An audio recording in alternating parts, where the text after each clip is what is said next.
अनुसूचित जाति जनजाति शिक्षक एसोसिएशन का 2 दिवसीय प्रदेश स्तरीय सम्मेलन शुरू हो गया है।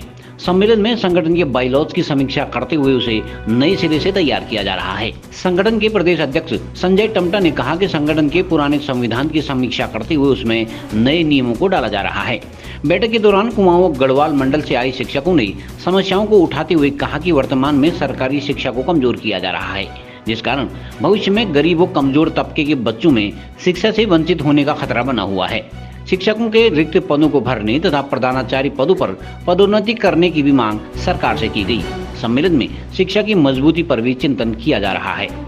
हम संविधान की बात करते हैं तो आज एक बहुत बागेश्वर नगरी में एक ऐतिहासिक संविधान संशोधन, एक हमारा जो शिक्षक SC/ST शिक्षक एसोसिएशन का बायलॉज है उसमें संशोधन, क्योंकि विगत कई वर्षों से हम देख रहे हैं कि हमारी समस्याओं पर निरंतर नज़रअंदाज किया जाता है। तो हमने उन समस्याओं को लिया है और अपने SC/ST शिक्षक एसोसिएशन से जुड़े प्रत्येक सदस्य जो इस हमारे संगठन का सदस्य है उसकी समस्याओं का निराकरण हम किस तरह करके अपने संगठन को किस प्रकार इस SC और ST शिक्षक एसोसिएशन को मजबूत बना सकते हैं। हमको इस पर एक कार्य शैली को अपनाना है और उसके लिए क्या सार्थक होगा इस पर हमारा विचार मंथन चल रहा है। और हमारी एक महिला शक्ति की महिलाओं को, क्योंकि हम संविधान की बात करते हैं तो हमारे निश्चय ही हमारे सामने डॉक्टर भीमराव अंबेडकर संविधान निर्माता की छवि उभरती है और इस संविधान के अंतर्गत हम सभी अपना कार्य करते हैं। तो हम भी एक नया बायलॉज बनाएंगे, क्योंकि बाबा साहब करते थे कि मैं समाज की प्रगति उस समाज की महिलाओं की प्रगति से नापता हूँ। तो हम भी अपने बायलॉज में निर्धारित करेंगे कि महिलाओं को अधिक से अधिक प्रतिनिधित्व दिया जाए और उनको समझा जाए ताकि हमारा महिला समाज आगे बढ़ सके। मैं श्रीमती मधुबाला पवार, उपाध्यक्ष गढ़वाल मंडल से निर्वाचित होकर आई हूँ और आज हम यहाँ ऐतिहासिक क्षण है ये कि हम यहाँ कुछ बदल रहे हैं, कुछ संशोधन कर रहे हैं और ऐसा संशोधन कर रहे हैं कि ताकि आने वाला समय, आने वाला भविष्य गर्व कर सके कि हाँ कुछ नया हुआ है, कुछ उनका संशोधन हुआ है।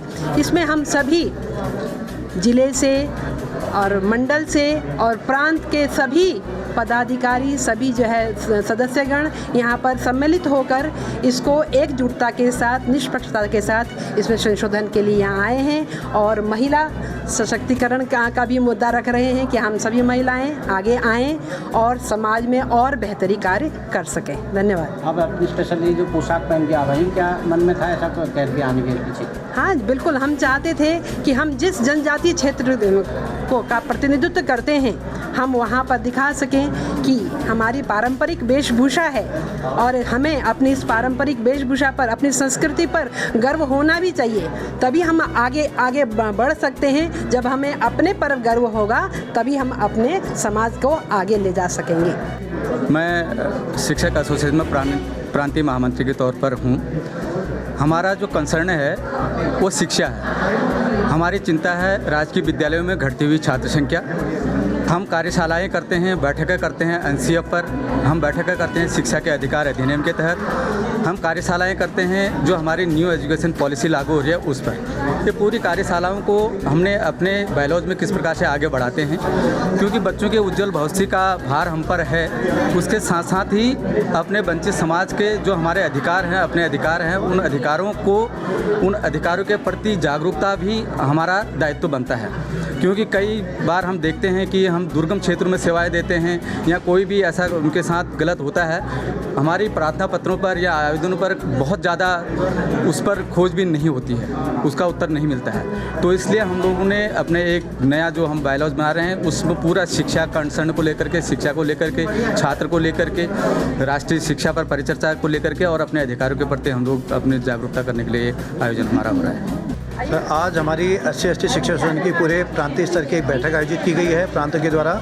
इसमें कुमाऊं मंडल, गढ़वाल मंडल, प्रांत के समस्त पदाधिकारी और सभी 13 के 13 जनपदों से आए हुए हमारे जिला प्रतिनिधि यहाँ पर उपस्थित हुए हैं। इसमें 2 दिवसीय हमारी वर्कशॉप है। इसमें हमारे संगठन में आज के समय में, तत्कालीन समय में हमें क्या क्या संशोधन की ज़रूरत है, क्योंकि हमारा संगठन 2007 में बना था। तब से बृहद स्तर पर उसमें कुछ परिवर्तन की आवश्यकता महसूस की जा रही है। और इसके साथ साथ ही हमारी भावी रूपरेखा क्या है। आज हमारे इस संगठन से एसटी समाज के शिक्षक भी बहुत जुड़ रहे हैं, एससी के समाज के शिक्षक जुड़ रहे हैं। तो इसी स्थिति के चलते अब समय के अनुरूप बदलाव करने के लिए, भावी कार्य योजना के लिए शिक्षा में कैसे जो है सुधार आ सकता है और शिक्षा कैसे हमारे पूरे सामाजिक उत्थान का एक सबसे बड़ा सशक्त माध्यम बन सकती है, और कैसे शिक्षा की जो है अधिक से अधिक हमारी जो है शिक्षा की पूरी जिम्मेदारी सरकार को दी जा सकती है और सरकार कैसे ले सकती है और हम कैसे उत्थान कर सकते हैं इसके माध्यम से, इस बात पर चर्चा है। और हमारी सांगठनिक रूप से क्या गतिविधियां होंगी आगे काम करने के लिए, हम सरकारों के पास किस तरीके से बात कर सकते हैं, किस तरीके से सरकार तक अपनी बात पहुंचा सकते हैं। क्योंकि हम आप तक देख रहे हैं कि अक्सर हमारी बातों पर सरकारें ध्यान नहीं दे रही हैं। सरकारें ध्यान नहीं दे रही हैं। हम कई बार मुख्यमंत्री जी के पास जाते हैं, विधायकों के पास जाते हैं, लेकिन हमारे कहीं बात सुनी नहीं जाती है। इस बात के चलते पूरे प्रदेश भर के इस बात की योजना बना रखी है, आखिर हमारी इतने समाज में अनदेखी क्यों हो रही है। हमारी जो भी मांगा आती है उन पर कहीं कोई उत्तर क्यों नहीं आ पाता है। तो इस बात के लिए हम एक ठोस योजना बनाने हैं, हमारी भावी रणनीति बनने जा रही है कि हम कैसे अपनी बातों को समाज जो है सरकार सत्ता तक पहुंचाएं, विभाग तक पहुंचाएं, और वो हमें अपनी इन बैठकों में शामिल कर रहे हैं और हमारे सुझावों को गंभीरता से लें। इसके लिए बैठा है, चिंतन मनन चल रहा है। और हमारे आज बहुत दूरस्थ जनपदों से देहरादून है, उत्तरकाशी है, रुद्रप्रयाग 2007 से लेकर आज ये पूरे इतने वर्षों में आज पहली बार पूरे प्रदेश में, यहाँ जनपद बागेश्वर में ये प्रदेश स्तरीय हमारी बैठक आयोजित की गई है यहाँ पर। तो हम आज की इस बैठक में सभी का आपके माध्यम से भी हार्दिक स्वागत करते हैं और समस्त शिक्षकों से सहयोग की अपेक्षा भी करते हैं। धन्यवाद। आज हम यहाँ पर प्रांतीय बैठक कर रहे हैं जिसमें हमारा बायलॉज में कुछ संशोधन होना है जो समय को देखते हुए बनाया जा रहा है। और दूरस्थ क्षेत्रों से सभी आए हुए हैं, 13 के 13 जनपदों से सभी जनपद जो हमने प्रतिनिधि चुने हुए हैं, निर्वाचित हुए हैं, वो लोग भी आए हैं, मनोनीत भी सदस्य आए हुए हैं। और हम यहाँ से अपनी भावी पीढ़ी के लिए कुछ ऐसा करने के लिए विचार मंथन कर रहे हैं कि हाँ, आने वाली जो हमारी भावी पीढ़ी है उनको जो दंश आज का हमारा समाज झेल रहा है वो दंश हमारी आने वाली भावी पीढ़ी न झेले।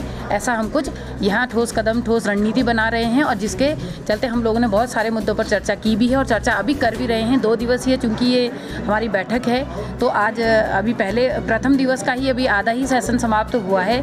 अभी और भी हमारी बहुत सारी चीज़ें हैं, बहुत सारी बातें सामने आ रही हैं, बहुत सारी चीज़ों पर हम लोग डिस्कशन करेंगे और एक ऐसा बायलॉज बनाएंगे जिसमें हमारा जो हमारी ST SC जो शिक्षक हैं या ST SC जो समुदाय है, एक तरीके से सरकार अगर उनको अनदेखा करती है तो उसको अनदेखा ना करें। हम कुछ ऐसी रणनीतियाँ यहाँ पर बनाने के लिए एकत्रित हुए हैं और आप सभी के माध्यम से कहना भी चाहेंगे तो ST SC समुदाय है, आप लोगों के जागने का यही समय है और इस समय जाग जाएंगे तो फिर हम आगे भी निश्चित तौर पर ही बढ़ पाएंगे और अपनी उपस्थिति दर्ज करा पाएंगे सरकार और शासन के सम्मुख। धन्यवाद। इसके बारे में स्पेशल ड्रेस में आए हैं, थोड़ा सा इस ड्रेस के बारे में थोड़ा। जी हाँ, मैं ट्राइबल एरिया से हूँ, ST समुदाय से हूँ और जौनसार क्षेत्र से हूँ। जौनसार बावर जो क्षेत्र है देहरादून का दूरस्थ क्षेत्र है तो वहाँ से मैं हूँ और वहाँ का जो हमारा परंपरागत जो परिवेश है और जो वहाँ की वेशभूषा है हम लोगों ने इसको पहना है, इसीलिए पहना है कि हम यहाँ पर आकर के दिखाएं कि हाँ, हमारा जो संस्कृति है, क्योंकि हम लोग संस्कृति पर भी बहुत काम करते रहते हैं और संस्कृति को अगर हम दिखाएंगे नहीं तो हमें पता कैसे चलेगा कि हम ST से हैं या हम SC से हैं। थोड़ा बहुत हमारा जब पहनावा है या खान पान है वो भी इंगित करता है कि हाँ, हम किस क्षेत्र से आते हैं। और सांस्कृतिक पहचान, हाँ, सांस्कृतिक पहचान के तौर पर हम लोगों ने आज इस ड्रेस को पहना हुआ है। सर, हम लोग यहाँ पे सभी जनपदों से, उत्तराखंड के जितने भी जनपद हैं सभी से अपने अलग अलग प्राथमिक, माध्यमिक, गढ़वाल, कुमाऊँ, सभी SC ST हर वर्ग से यहाँ से प्रतिनिधि उपस्थित हुए हैं। कुछ निर्वाचित हैं, कुछ मनोनीत हैं और हम सब लोगों का मिलकर एक संविधान, जो हमारे पास ऑलरेडी एक संविधान हमारे पास उपस्थित है, उसमें आज के परिवेश के हिसाब से, आज के समय के हिसाब से, मांग के हिसाब से और आम सभी शिक्षकों की समस्याओं के हिसाब से जो उसमें संशोधन होने ज़रूरी है, उसके लिए हम यहाँ चर्चा परिचर्चा के लिए इकट्ठे हुए हैं। और जो भी हमारी चर्चा परिचर्चा के तहत निकल के आएगा, क्योंकि हम लोगों के प्राथमिक से लेके माध्यमिक तक अशासकीय, शासकीय सभी जितने भी दुर्गम से दुर्गस्थ हमारे शिक्षक वहाँ पर हैं और उनकी समस्याओं पे कोई भी ध्यान नहीं देता है और ना कोई ऐसा मंच है जहाँ पे इसको उचित प्रतिनिधित्व मिलता है। तो इस केवल हमारा संगठन है जो हर हर समस्या को सामने रखने में, मंच पर रखने में, राजनीतिक पार्टी पर रखने पे सक्षम है। लेकिन अभी भी हमारे पास जो है कुछ समस्याएं ऐसी हैं जिसकी वजह से हम लोग कार्य तो कर रहे हैं लेकिन वो कार्य अपने परिणाम तक नहीं पहुंच रहा है। तो आज हम यहाँ उपस्थित हुए हैं कि अपने संगठन में, अपने बायलॉज में, संविधान में और अपनी आपस की पूरी टीम में हमें ऐसे क्या क्या करना चाहिए जिससे इतनी शक्ति उत्पन्न हो जाए कि हम अपने टीचर्स की उनकी समस्याओं को लेकर, जो राजनीतिक है, व्यक्तिगत है या किसी भी प्रकार के जो समस्याएं हैं उन सबको लेकर हम अच्छे से अच्छी परिणाम प्राप्त कर सकें। CCN न्यूज के लिए ब्यूरो रिपोर्ट बागेश्वर।